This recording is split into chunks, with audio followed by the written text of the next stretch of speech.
بسم اللہ الرحمن الرحیم وبہ نستعین۔ السلام علیکم ورحمۃ اللہ وبرکاتہ۔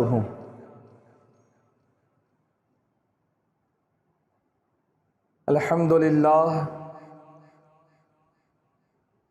للہ رب العالمین والعاقبۃ للمتقین، والصلاة والسلام علی سید الاشرف الانبیاء والمرسلین وعلى آلہ الطیبین الطاہرین واصحابہ الاکرمین اجمعین وعلى من احبهم وتبعهم بإحسان الى یوم الدین۔ اما بعد فاعوذ باللہ من الشیطان الرجیم۔ بسم اللہ الرحمن الرحیم۔ قال اللہ تبارک وتعالی فی القرآن المجید: لقد كان لكم في رسول الله أسوة حسنة۔ صدق الله المولانا العظيم، وبلغنا رسوله النبي الكريم، ونحن على ذلك لمن الشاهدين والشاكرين والذاكرين، والحمد لله رب العالمين۔ چلے جب حضور سوئے فلک بلغ العلا بکمالہ، کوئی دیکھے رخ کی چمک دمک، کشف الدجا بجمالہ، وہ ہے بے مثال دریں چشک، حسنت جمیع خصالہ، انہیں دیکھے تو پڑے ملک، صلو علیہ وآلہ۔ معزز سامعین و حاضرین، آئیے ہم اور آپ کچھ سننے اور سنانے سے قبل عقیدت و محبت کے ساتھ اپنی آقا و مولا، اپنے مابا و ملجا، سید عالم، نور مجسم، وجہ تخلیق آدم و بنی آدم، نبی محتشم احمد مجتبی محمد مصطفیٰ صلی اللہ تعالی علیہ وآلہ وصحبہ وسلم کی بارگاہ میں ادب و احترام کے ساتھ بآواز بلند ہدیہ درود پیش فرمائیں۔ اللہم صلی علی سیدنا محمد وعلی آل سیدنا محمد وبارک وسلم۔ صلو علیہ صلاۃ و سلام علیک یا رسول اللہ صلی اللہ تعالی علیہ وآلہ وصحبہ وسلم۔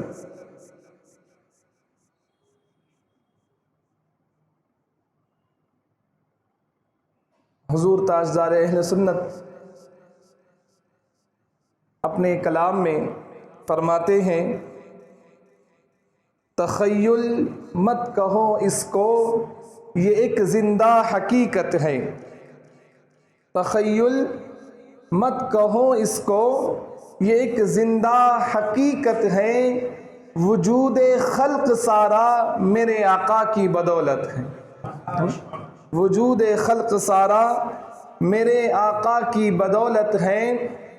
اور فرماتے ہیں: نیکوکاروں پہ شفقت ہے، گناہ گاروں کو ہمت ہے۔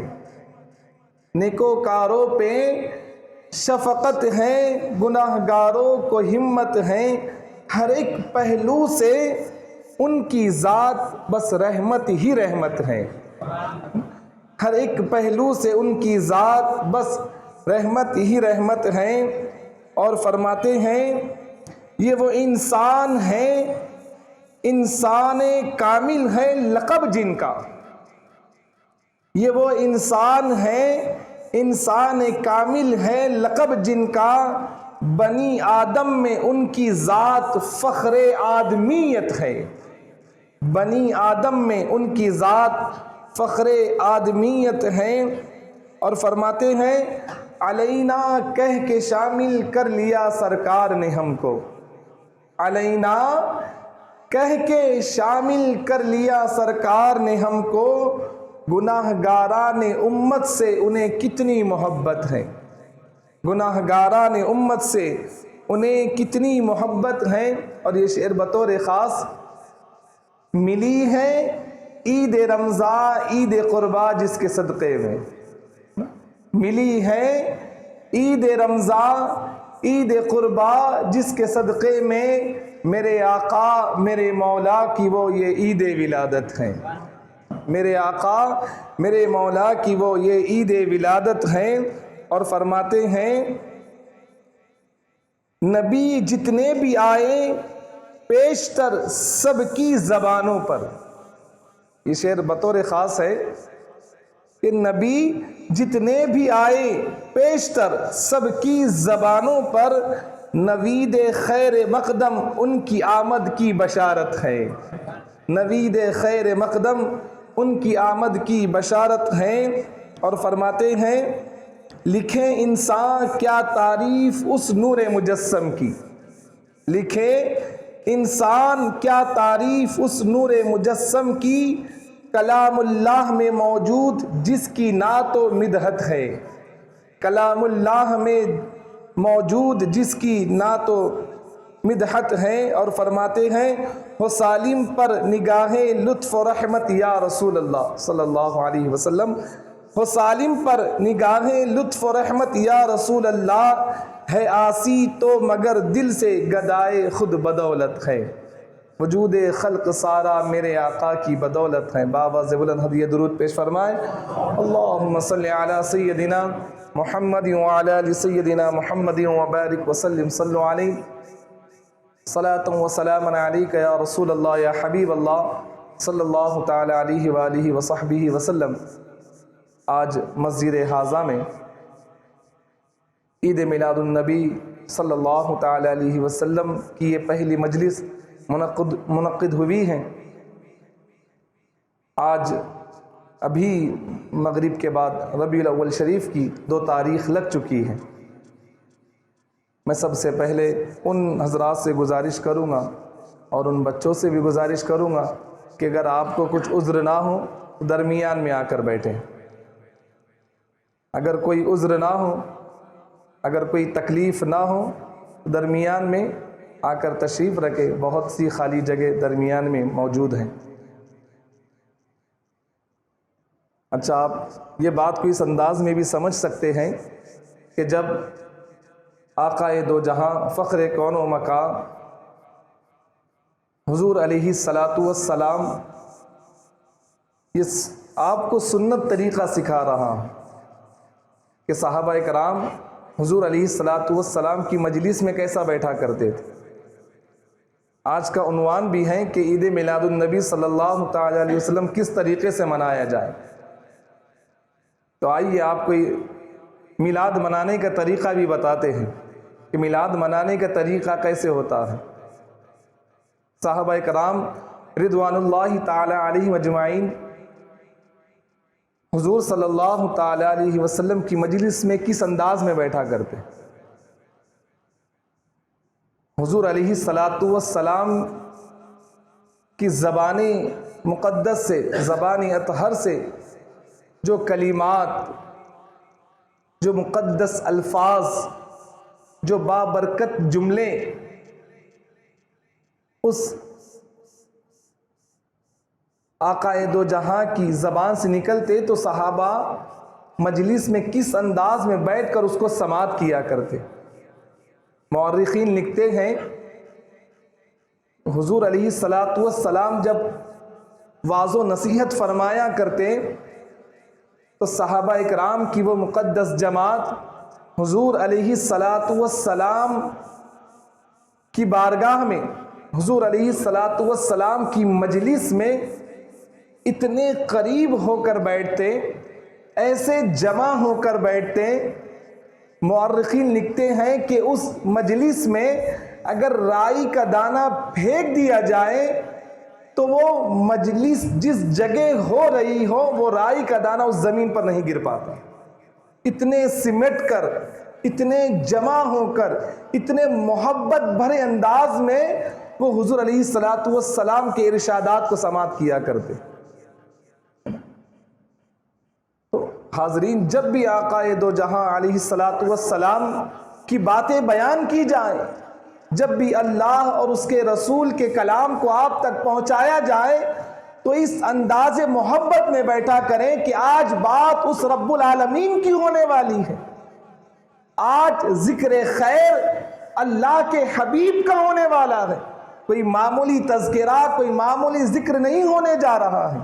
اس انداز میں، اس انداز محبت میں بیٹھے کہ ہمارا جسم کوئی حرکت نہ کرے، ہر لفظ ہماری سماعت کے ساتھ ہمارے کانوں سے گزرتا ہوا وہ ہمارے دل پر نقش ہو جائے۔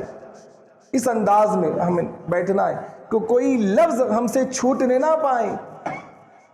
حاضرین، یہ وہ مجالس ہیں، اور یہ اللہ کا کتنا بڑا احسان ہے، یہ اللہ کا کتنا بڑا فضل ہے کہ ہم اللہ کے گھر میں بیٹھ کر اللہ کے حبیب کا ذکر سن رہے ہیں۔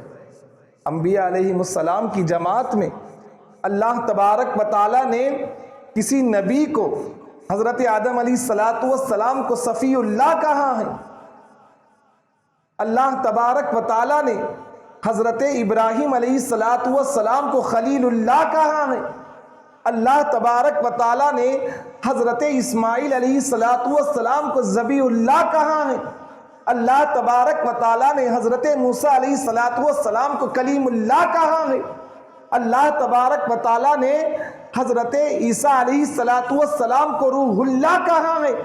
المختصر، اللہ تبارک و تعالیٰ نے الگ الگ القابات سے اپنے نبیوں کو پکارا، لیکن قربان جائیے اپنے نبی علیہ السلام کی ذات پر کہ جنہیں اللہ تبارک و تعالیٰ نے حبیب اللہ کہہ کر پکارا ہے۔ اور حبیب یہ کوئی معمولی مقام و مرتبہ نہیں ہے، ایک ہوتا ہے محب، ایک ہوتا ہے حبیب، ایک ہوتا ہے محبوب، ایک ہوتا ہے حبیب۔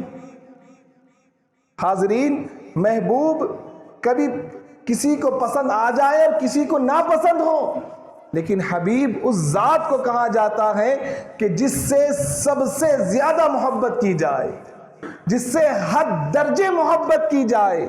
آپ دیکھیں قرآن مقدس کو اٹھا کر قرآن مقدس کی تلاوت کریں تو اللہ تبارک و تعالیٰ نے جب انبیاء علیہ السلام سے مخاطب ہوا، اللہ تبارک و تعالیٰ جب انبیاء سے مخاطب ہوا تو کسی کو موسیٰ کہہ کر پکارا ہے، کسی کو عیسیٰ کہہ کر پکارا ہے، کسی کو ابراہیم کہہ کر پکارا ہے، کسی کو اسماعیل کہہ کر پکارا ہے، کسی کو سلیمان کہہ کر پکارا ہے۔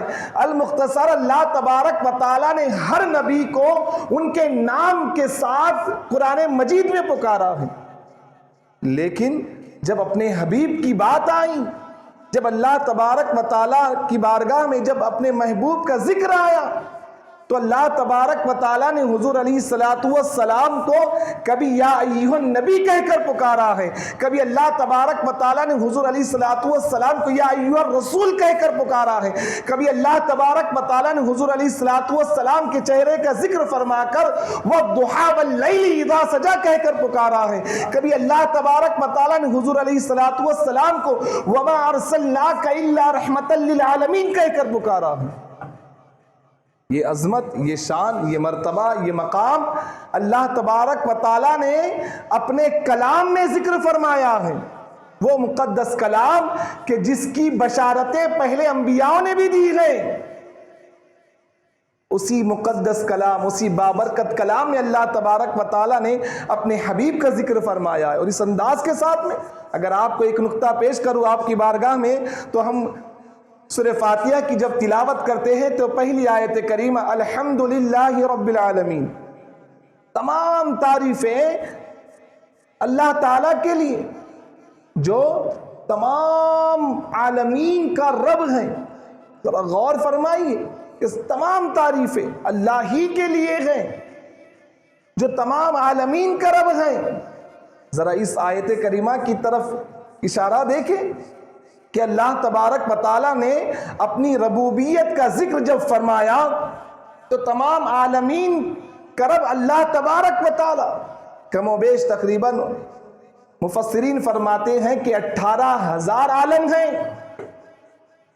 تو اللہ تبارک و تعالیٰ ان تمام عالمین کا رب، وہ ساری کائنات کا رب، کیونکہ اس کے کن کہنے سے اس کائنات کو وجود ملا ہے۔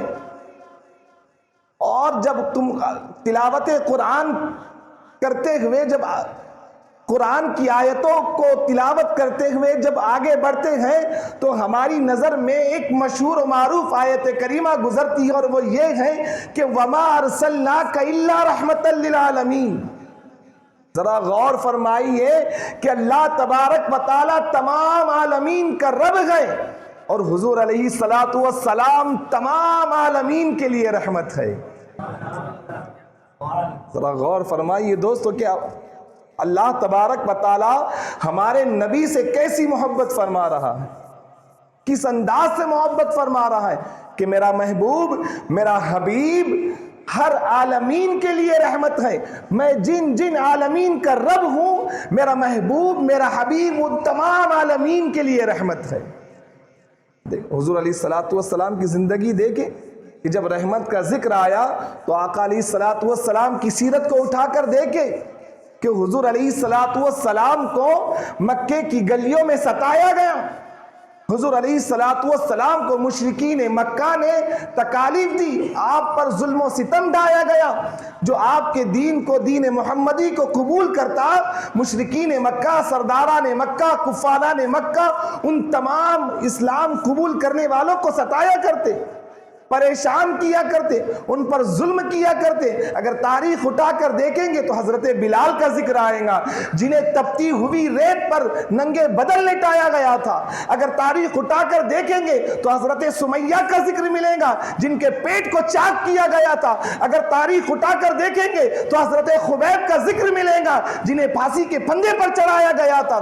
دوست اور بزرگوں، اگر تاریخ اٹھا کر دیکھیں گے تو حضور علیہ السلام جب سجدے کی حالت میں ہوتے تو بدبخت ابو جہل ان کے جسم مبارک پر اونٹ کی وگڑی ڈال دیتا۔ یعنی اتنی تکالیف حضور علیہ السلام نے برداشت کی، اور یہ واقعہ ختم نہیں ہوتا دوستو، تاریخ یہی مکمل نہیں ہوتی۔ جب آقا علیہ السلام اسلام کی تبلیغ و اشاعت کے لیے طائف تشریف لے جاتے اور لوگوں کو اسلام کی دعوت دیتے، اللہ کی وحدانیت کی دعوت دیتے، اللہ کے ایک ہونے کی دعوت دیتے، لوگوں کو اللہ کی طرف بلاتے، لوگوں کو اللہ کے دین کی طرف بلاتے، تو اس وقت اس طائف کے شہر میں لوگوں نے حضور علیہ السلام کے جسم مبارک پر پتھر مارے، لوگوں نے حضور علیہ السلام کو ستایا، تکالیف دی۔ یہاں تک کہ تاریخ میں، سیرت میں آتا ہے کہ طائف کے لوگوں نے کچھ چھوٹے بچوں کو جمع کیا اور ان کے ہاتھوں میں پتھر دیے اور کہا کہ اس شخص کو مارو جو ہمیں ہمارے معبودوں سے دور کرنے کے لیے آیا ہے۔ اللہ اکبر۔ آقا علیہ السلام کے جسم مبارک پر پتھر برسائے گئے، آپ کے جسم مبارک سے خون بہنے لگا۔ اس وقت آقا علیہ السلام کی بارگاہ میں فرشتے حاضر ہوئے اور ارشاد فرمایا، آقا علیہ السلام کی بارگاہ میں عرض گزار ہوئے، یا رسول اللہ صلی اللہ علیہ وسلم آپ ارشاد فرمائیے، آپ حکم دیجئے، اگر آپ حکم فرمائیں تو ہم اس قوم کو ان دونوں پہاڑوں کے درمیان میں دبا کر ان کو نیست و نابود کر دیں گے، ان کی تاریخ کو، ان کو ہم ختم کر دیں گے۔ لیکن اللہ اکبر، حضور علیہ السلام کی وہ ذات، آقا علیہ السلام کی وہ شخصیت، حضور علیہ السلام کا وہ انداز محبت، آپ ان فرشتوں سے ارشاد فرماتے ہیں کہ اے فرشتوں، میں ان کی آنے والی نسلوں میں ایمان والے دیکھ رہا ہوں۔ یہ واقعہ آپ کی بارگاہ میں پیش کرنے کا مقصد یہ تھا کہ اللہ تبارک و تعالیٰ نے حضور علیہ السلام کو رحمت للعالمین کہہ کر پکارا ہے، تو ہمارے نبی نے اتنی تکالیف سہنے کے بعد کسی کے حق میں بد دعا نہیں کی۔ یہ سیرت کا پیغام ہے دوستو۔ اگر کوئی تکلیف ہمیں آ جائے، کوئی پریشانی ہمیں لاحق ہو جائے، کوئی تکلیف ہمیں پہنچائے، کوئی مصیبت میں ہمیں ڈال دے، کوئی ہمیں دھوکہ دے دے، تو ہماری زبان پر اس کے لیے کیا آ جاتے ہیں؟ آئیے ذرا سیرت کا پیغام دیکھیں۔ حضور علیہ السلام کے جسم مبارک پر پتھر برسائے گئے، آپ کے جسم مبارک سے خون بہنے لگا۔ یعنی اتنی تکالیف حضور علیہ السلام نے برداشت کی، اور یہ واقعہ آپ کی بارگاہ میں فرشتے حاضر ہوئے اور ارشاد فرمایا، آقا علیہ السلام کی بارگاہ میں عرض گزار ہوئے، یا رسول اللہ صلی اللہ علیہ وسلم آپ ارشاد فرمائیے، ہماری زبان پر کسی کے لیے بھی بد دعا کے الفاظ نہیں ہونے چاہیے. یہ ہمارے نبی علیہ الصلوۃ والسلام کی ذات ہے دوست کہ اتنی تکالیف سہنے کے بعد بھی ہمارے نبی کی زبان سے کسی کے لیے بھی بد دعا نہیں نکلی. حضور علیہ الصلوۃ والسلام کی سیرت مبارکہ ہم سب کے لیے مطالعہ کرنے کی ضرورت ہے. ہم سب کے لیے، ہم نے آقا علیہ الصلوۃ والسلام کے ہم امتی ہیں تو سیرت کے تمام پہلو، تمام اگر ہم سے نہ بھی ہوں تو وہ پہلو جن سے ہمیں ہماری زندگی میں کچھ سیکھنے کا موقع ملے، ان پہلو کا مطالعہ ہماری زندگی کے لیے ضروری ہے دوست. حضور علیہ الصلوۃ والسلام نے ہر لمحہ اپنی امت کی فکر کی ہے، ہر چیز کے بارے میں اپنی امت کو سبق دیا ہے. اور قرآن مقدس کی آیت کریمہ جب حجت الوداع کا موقع تھا تو حضور علیہ الصلوۃ والسلام نے ارشاد فرمایا الیوم اکملت لکم دینکم واتممت علیکم نعمتی ورضیت لکم الاسلام دینا. حضور علیہ الصلوۃ والسلام نے خطبہ حجت الوداع میں اس آیت کریمہ کی تلاوت کے بعد تمام صحابہ سے 1,24,000 یا کم و بیش 2,24,000 جو صحابہ اکرام کا مجمع موجود تھا، آپ نے فرمایا کہ آج دین مکمل ہو گیا. یعنی کوئی ایسی چیز جسے ادھوری جانی جائے ایسی کوئی چیز نہیں، ایسی کوئی بات نہیں ہے. آج دین مکمل ہو چکا ہے. آقا علیہ الصلوۃ والسلام نے اس کا اعلان جبل رحمت میدان عرفات میں ارشاد فرمایا تھا کہ آج دین کمپلیٹ ہو چکا ہے، مکمل ہو چکا ہے، دین کا اختتام ہو چکا ہے. اب اس کے بعد کوئی اور نئی بات، کوئی اور نیا کلام نہیں آنے والا ہے. یہ اعلان فرما دیا ہمارے نبی علیہ الصلوۃ والسلام نے. حاضرین، حضور علیہ الصلوۃ والسلام کی ذات، آپ کی عظمت کیا. ہم آج عید میلاد النبی منانے کا طریقہ دیکھیں کہ آج ہم اپنے شہر کا مطالعہ کریں کہ ہم نہیں جانتے ہیں کہ لوگ عید میلاد النبی کے نام پر کیسی خرافات کر رہے ہیں. عید میلاد النبی ایک جگہ لکھا جاتا ہے کہ عید میلاد النبی مبارک ہو، اور اسی مبارک بادی کے ساتھ خرافات کیے جا رہے ہیں. ڈھول تاشے ڈی جے بجائے جا رہے ہیں، گانے بجائے جا رہے ہیں. یہ کون سا عید میلاد منا رہے ہیں؟ حضور علیہ الصلوۃ والسلام کی سیرت سے دور زندگی گزار کر، حضور علیہ الصلوۃ والسلام کی محبت کا دم بھر کر یہ ان خرافات کو منایا جا رہا ہے. اگر آپ کو ایک مثال دوں میں، بہت اچھی ہے. آج کل برتھ ڈے منانے کا ایک بہت بڑا ٹرینڈ نکلا ہے. کس کی بھی ڈیٹ آف برتھ آ جائے تو سجاوٹ کا کام، سجانے کا کام، چاہے وہ گھر میں ہو. آج کل ایک ہال لیا جا رہا ہے، اس میں ہال بک کر کے اس کو سجایا جا رہا ہے. اب اس میں پھگے ہیں، اس میں نہ جانے اسپرے ہیں اور نہ جانے کیا کیا ہے. کیک آ جاتا ہے، اس میں اتنا سا کیک کھائیں گے تھوڑا سا اور باقی پورا بھر دیں گے. یعنی آپ ذرا غور فرمائیے کہ جس کا بھی جنم دن ہو، جس کا بھی برتھ ڈے ہو، اگر وہ آ جائے تو بتائیے مجھے گزشتہ سال سے لے کر اس سال تک کیا ہوا. اگر میں کہوں تو ایک سال اس کی زندگی کا ختم ہو گیا. اس کی زندگی اگر 60 سال کی ہو، اس کی زندگی اگر 70 سال کی ہو، کم و بیش جتنی بھی ہو، تو مجھے بتائیے کہ اس کو آنے والی آخرکار موت ہے. اس کی زندگی سے ایک سال اب ختم ہو گیا، مائنس ہو گیا. تو بھائی جشن تو کس بات کا منا رہا ہے؟ تو خوشی، تو سیلیبریٹ کس بات پر منا رہا ہے؟ ارے تو نے تو آج کے دن افسوس کرنا چاہیے تھا کہ میرا جو سال اپنی زندگی سے گزرا ہے، میں نے اس گزرے ہوئے سال میں کیا کیا ہے. اس کیک پر چھری چلانے سے پہلے یہ سوچ تو کہ میں نے اپنے اس گزرے ہوئے سال میں کتنی نیکیاں کی اور کتنے گناہ کیے. آج سیلیبریشن مناتے ہو، برتھ ڈے کے نام پر تم غیر شرعی خرافات میں ملوث ہوتے ہو. حاضرین، کچھ والدین ایسے بھی ہیں جو اپنی اولاد کی اس حرکت پر وہ ناراضگی کا اظہار کرتے ہیں. کچھ والدین ایسے بھی ہیں جو اپنی ناراضگی کا اظہار ان بچوں کے سامنے کرتے ہیں اور انہیں منع کرتے ہیں کہ یہ سارے کام اچھے نہیں ہیں. ذرا غور فرمائیے کہ والدین کو اللہ تبارک و تعالیٰ نے کون سا مقام عطا فرمایا. حدیث پاک میں اللہ کے رسول علیہ الصلوۃ والسلام ارشاد فرماتے ہیں رضا الربی فی رضا الوالد. یہاں والد سے مراد والدین ہیں. فرماتے ہیں کہ جس سے والدین ناراض اس سے اللہ ناراض. سخط الربی فی سخط الوالد. فرماتے ہیں کہ جس سے اللہ راضی اس سے، جس سے والدین راضی اس سے اللہ راضی. رضا الربی فی رضا الوالد، سخط الربی فی سخط الوالد. جس سے والدین راضی ہیں اس سے اللہ راضی، جس سے والدین ناراض اس سے اللہ ناراض. آپ کس بات کا جشن منا رہے ہو؟ آپ کس بات کی خوشی منا رہے ہو؟ آپ کس بات کا سیلیبریشن کر رہے ہو کہ اللہ کے رسول فرما رہے ہیں کہ والدین ناراض تو اللہ ناراض، والدین راضی تو اللہ راضی.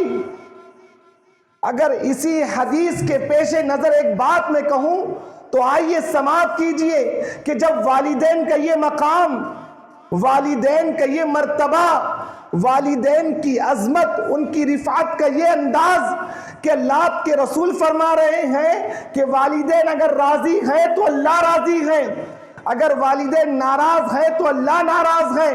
جب تم جلوس عید میلاد النبی نکالتے ہو اور جب تم عید میلاد النبی نبی کے نام پر جو سڑکوں پر چلتے ہو اور جس جلوس کو تم نبی کے نام کا جلوس کہتے ہو اس جلوس میں تم ڈی جے بجا کر، گانے بجا کر ناچتے ہو، گاتے ہو اور تمام غیر شرعی رسوم ادا کرتے ہو، تو مجھے بتائیے کہ تمہارے ہمارے اس کام سے، آج کے نوجوانوں کے اس کام سے کیا اللہ کے رسول راضی ہے؟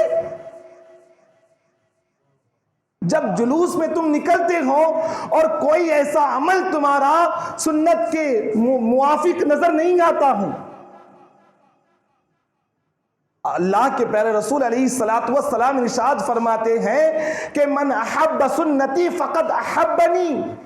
جس نے میری سنت سے محبت کی اس نے مجھ سے محبت کی. آج دیکھو نبی کے نام پر جلوس نکالا جاتا ہے، ذرا انہیں دیکھنے کے بعد مجھے بتائیں کہ کون سی سنت پر عمل ہو رہا ہے. ارے خدا کی عزت و جلال کی قسم، اگر تمہیں نبی کی سنت سے محبت ہوتی تو تم اپنے سر پر عمامہ سجاتے، تم اپنے لبوں پر درود پاک کے نغمے گاتے، تم اپنی زبان سے درود پاک کا ورد کرتے. تم نماز کے وقت مسجد میں ہوتے، راستوں پر نہیں. اگر تمہیں نبی کی سنت سے محبت ہوتی تو تم اپنا چلنا پھرنا، اٹھنا بیٹھنا، کھانا پینا سب کچھ حضور کی محبت کے موافق کیا کرتے. ان کو دیکھنے کے بعد آج کا نوجوان جو عید میلاد النبی کے نام پر خرافات میں ملوث ہیں، یہ عید میلاد النبی کا طریقہ نہیں ہے دوستو. اس سے میلاد کے جلوس کا کوئی بھی رشتہ نہیں.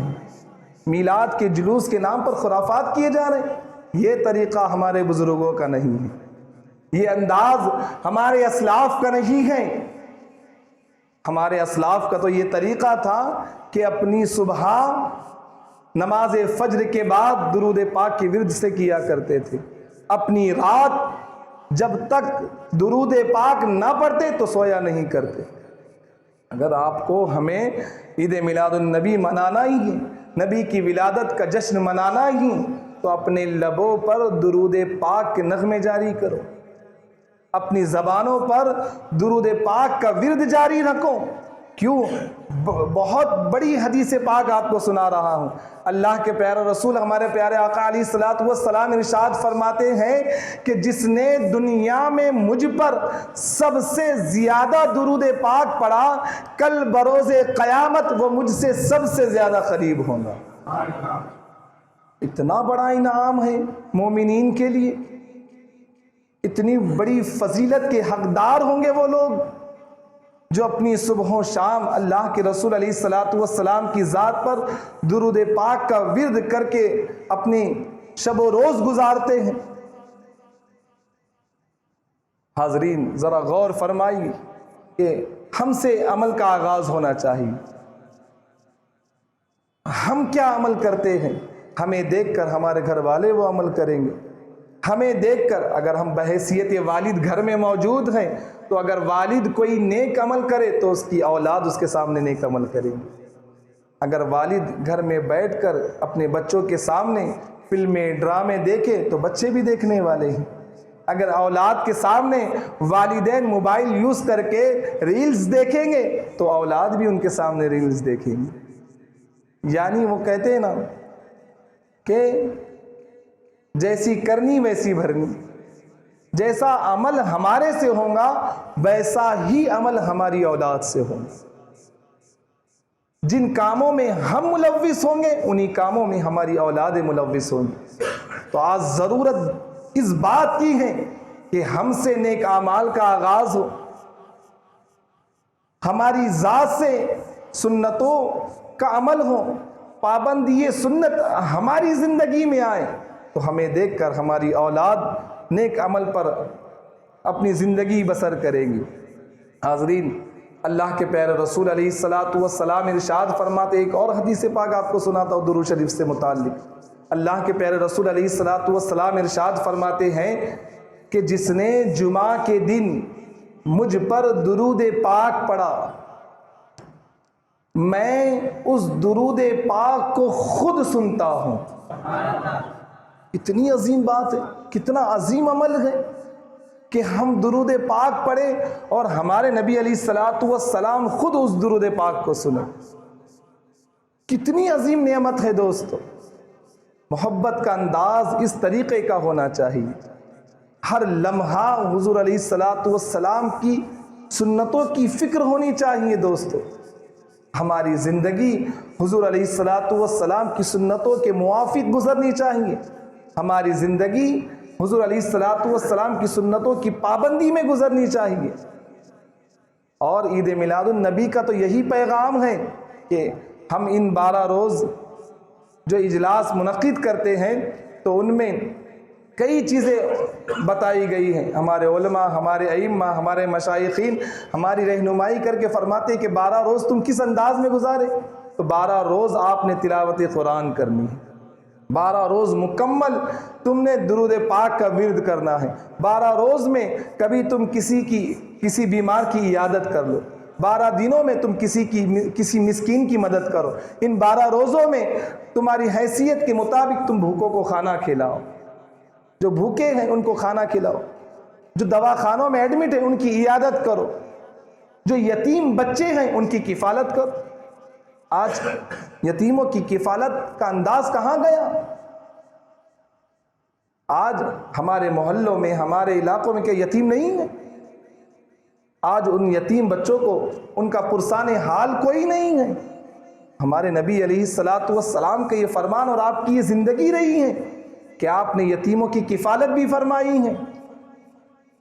آج ہمارے محلوں میں یتیم بچے ہوتے ہیں لیکن ان کی کفالت کرنے والا کوئی نہیں، ان کی دیکھ ریکھ، ان کی پوچھ گچھ کرنے والا کوئی نہیں ہے۔ اگر عید میلاد منانا ہے تو ان یتیموں کی پرسش کی جائے، ان یتیموں کی مدد کی جائے، جس انداز میں بھی ہم کر سکتے ان انداز میں ان یتیموں کی مدد کی جائے۔ ہم جس حیثیت سے اپنی جو بھی حیثیت ہو اس کے مطابق ان غریبوں کی، ان یتیموں کی، ان مسکینوں کی مدد کی جائے۔ آج ہے ہمارا ماحول ہے شہر کا کہ کسی کے گھر شادی میں جاتے ہیں تو کچھ نہ کچھ لفافہ ضرور دے کر آتے ہیں، دے کے آتے ہیں، اور اچھے ہال میں بھی اگر کوئی شادی کر لے، جس ہال کا 1,00,000 1.5 لاکھ 2 لاکھ 2.5 لاکھ بھاڑا ہو، ڈیکوریشن کے ساتھ میں 3 ساڑھے 3 لاکھ روپے ہو، جو انسان اتنا پیسہ اس میں بکنگ کرنے میں جب وہ پیچھے نہیں ہٹ رہا، تو پھر اس کو ضرورت کس بات کی؟ ان لفافوں کی ضرورت ہے؟ ان لفافوں کی اسے کیا ضرورت ہے؟ وہ تو 2.5-3 لاکھ روپیے ایسے ہی صرف کر دے رہا، جس کا شریعت سے کوئی تعلق نہیں، شریعت سے جس کا کوئی تعلق نہیں، وہ ایسے ہی خرچ کر دے رہا۔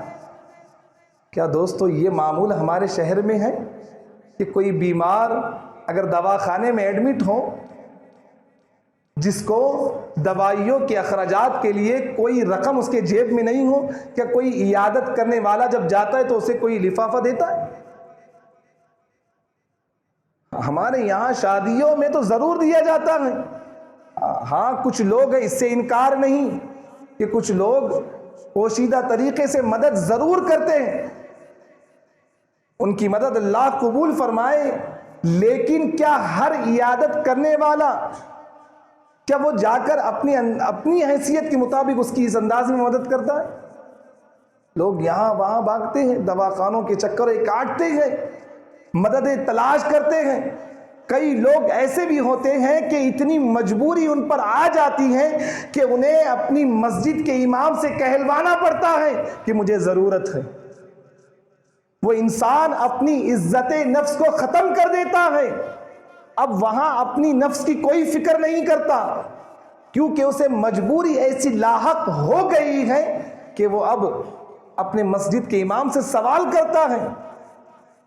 کیا دوستو اگر کوئی شخص ایسا ہمارے محلے میں ہو، کوئی ایسا گزر گیا ہو، یا کوئی ایسا کچھ ہو گیا ہو، یا کچھ ایسا ہو بھی رہا ہو، تو یہ ہم سب کی ذمہ داری ہے، ہم اپنی حیثیت کے مطابق ان لوگوں کی مدد کریں، ان لوگوں تک اپنی امداد پہنچائیں۔ یہ عید میلاد النبی منانے کا طریقہ ہے کہ ایسی مدد کریں کہ اللہ تبارک و تعالی ہماری اس پوشیدہ امداد کو، ہمارے اس پوشیدہ تعاون کو اپنی بارگاہ میں قبول فرمائیں۔ تو یہ انداز ہونا چاہیے ہمارا دوستو۔ تمام خرافات سے بچنے کی کوشش کیجیے۔ جو لوگ ایسے ملوث ہوتے ہیں، نوجوان اگر ہمارے سے قریب ہوں تو ان سے بھی بچنے، ان کو بھی بچانے کی کوشش کیجیے، اپنے انداز میں ان کی اصلاح کیجیے۔ اللہ تبارک و تعالیٰ کی بارگاہ میں دعا ہے مولا تعالیٰ کہنے سننے سے زیادہ ہم سب کو عمل کی توفیق عطا فرمائے۔ کہنے سننے میں کوئی غلطی ہو گئی ہوں، استغفر اللہ ربی من کل ذنب واتوب الیہ وما علینا الا البلاغ۔ السلام علیکم ورحمۃ اللہ وبرکاتہ۔